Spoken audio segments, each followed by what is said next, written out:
Une aventure de Santa Anna, écrite par Pierre Vaucanson. Santa et l'étrange jardin.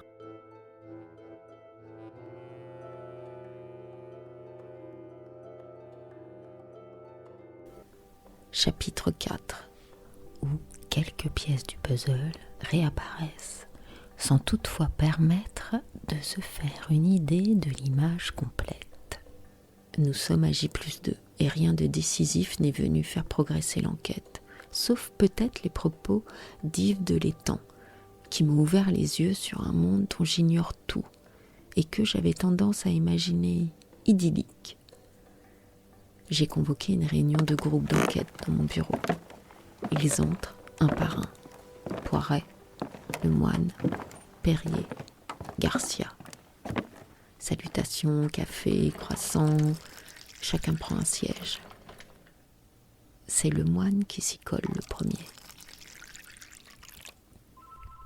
Salut Santa, les 3 bijoux sont rentrés du labo et c'est intéressant. Aucun d'eux n'a été fabriqué chez nous. Tous les 3 portent des poinçons d'orfèvre slovènes. La croix gammée est un produit de petite industrie. La tulipe et la salamandre sont issues d'un artisanat plus raffiné. Par ailleurs, les gens du labo ont tenu à préciser que la salamandre, plus précisément la protée, est un des symboles historiques et nationalistes de la Slovénie.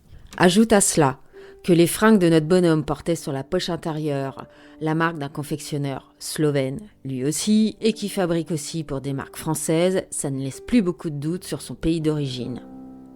D'autant plus, intervient Perrier, que le fichier a ressorti cette photo qui ressemble comme 2 gouttes d'eau à celle du pendu prise après qu'on l'ait décroché, et que le cliché vient d'un service de répression des fraudes de l'ex-Yougoslavie.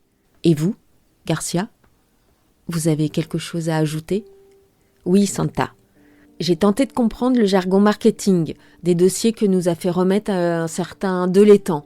Ce qui est sûr, c'est que pour digérer ça, faut vraiment s'intéresser au marché de l'horticulture et au développement très médiatisé des jardins et des parcs de conservation des espèces en danger. Je ne sais lequel des 5 protagonistes était capable de comprendre ces documents. Ce qui est sûr, c'est que l'un d'eux était un marketeur. C'est bien les gars. Maintenant, faut retrouver les 4 types qui se donnent rendez-vous au jardin de mai et voir s'ils sont pour quelque chose dans l'élimination de notre malheureux Slovène. C'est peut-être 2 affaires séparées. On fait quoi maintenant ? Une planque dans un jardin, ça paraît exclu. Une filoche paraîtrait plus appropriée, mais pour ça, il faudrait qu'on les retrouve. Bon. Vous voyez ça ? Moi, j'attends le propriétaire du tumulus. Raymond Berco a sans doute franchi le cap de la 50aine. Trapu, presque aussi large que haut. Il entre dans mon bureau en ronchonnant. Qu'est-ce qui ne va pas, monsieur Berco ?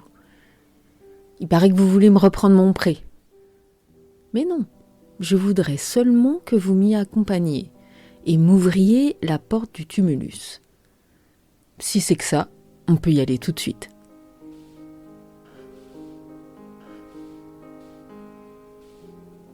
Le tumulus est fermé par une porte basse, à 2 battants, équipée d'un gros cadenas. Berco s'est muni d'une lampe torche. Le faisceau balaie la voûte, assez haute pour qu'on se tienne debout, puis éclaire les murs le long desquels ont été érigées des étagères. Bah, ça alors ? C'est quoi tout ce bazar ? Qui a installé tout ça ? L'étonnement de Berco ne paraît pas fin. Il semble même durement atteint par ce viol de sa propriété. Ces étagères ne sont pas à vous, monsieur Berco ? On a squatté votre tumulus ? Vous ne saviez pas qu'on utilisait ce lieu sans votre autorisation ? Bah, non. Je n'y étais pas retournée depuis la fin des fouilles. Il y a 18 mois à peu près. Merci de m'avoir accompagné, monsieur Berco. Excusez-moi pour le dérangement.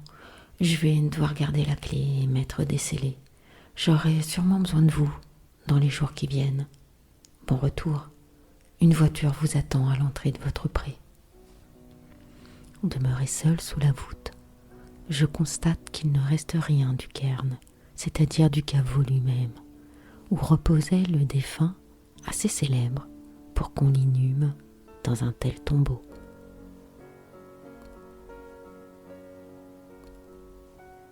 Mais je ne suis pas là pour jouer à l'archéologue, encore que ces chercheurs, comme nous les flics, soyons mus par la même nécessité de remonter le temps.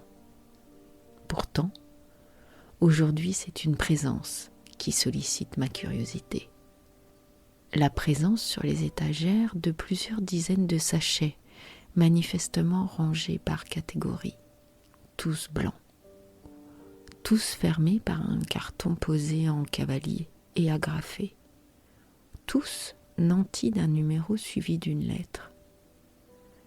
J'ai déjà vu ce type de packaging, mais il était en technicolor, et l'image invariablement représentait une tulipe. C'était au marché aux fleurs d'Amsterdam. Je tâte le contenu sans ouvrir le sachet. Des boules roulent sous mes doigts.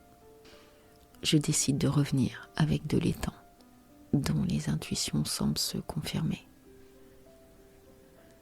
De retour à l'hôtel de police, je retrouve le paysagiste dans le bureau de Cynthia, tous deux penchés sur une photo.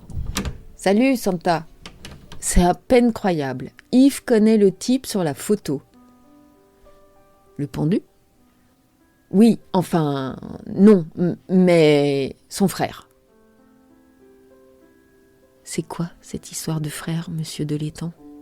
Commissaire Santa, la deuxième photo en votre possession, celle que l'on vous a envoyée de l'ex-Yougoslavie, ne représente pas le même homme.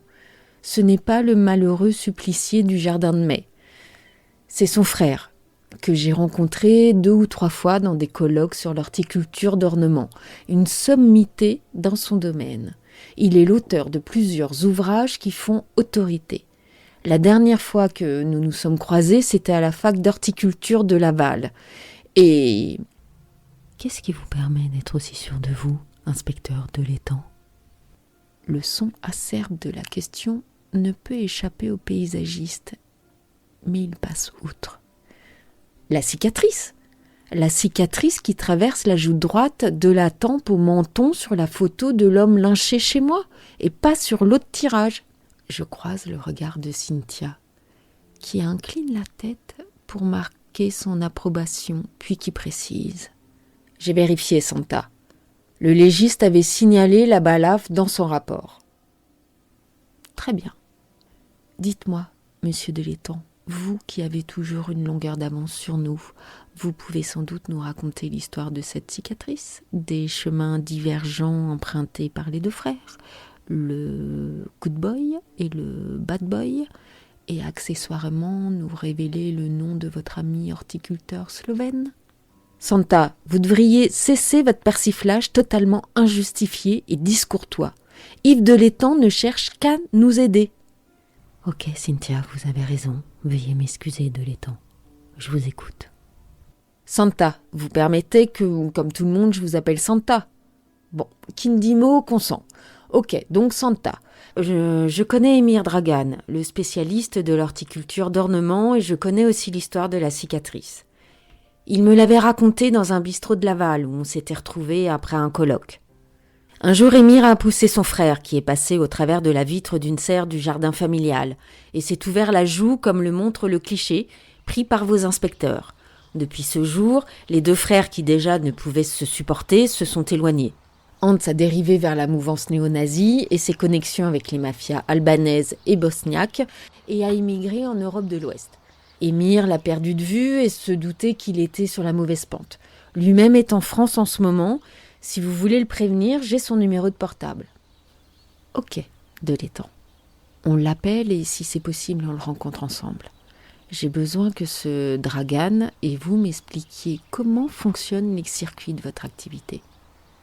Avant d'agir, je veux comprendre pourquoi des types capables de tuer ont choisi le décor paisible d'un jardin pour le faire. À suivre. Santa et l'étrange jardin. Texte de Pierre Vauconsant.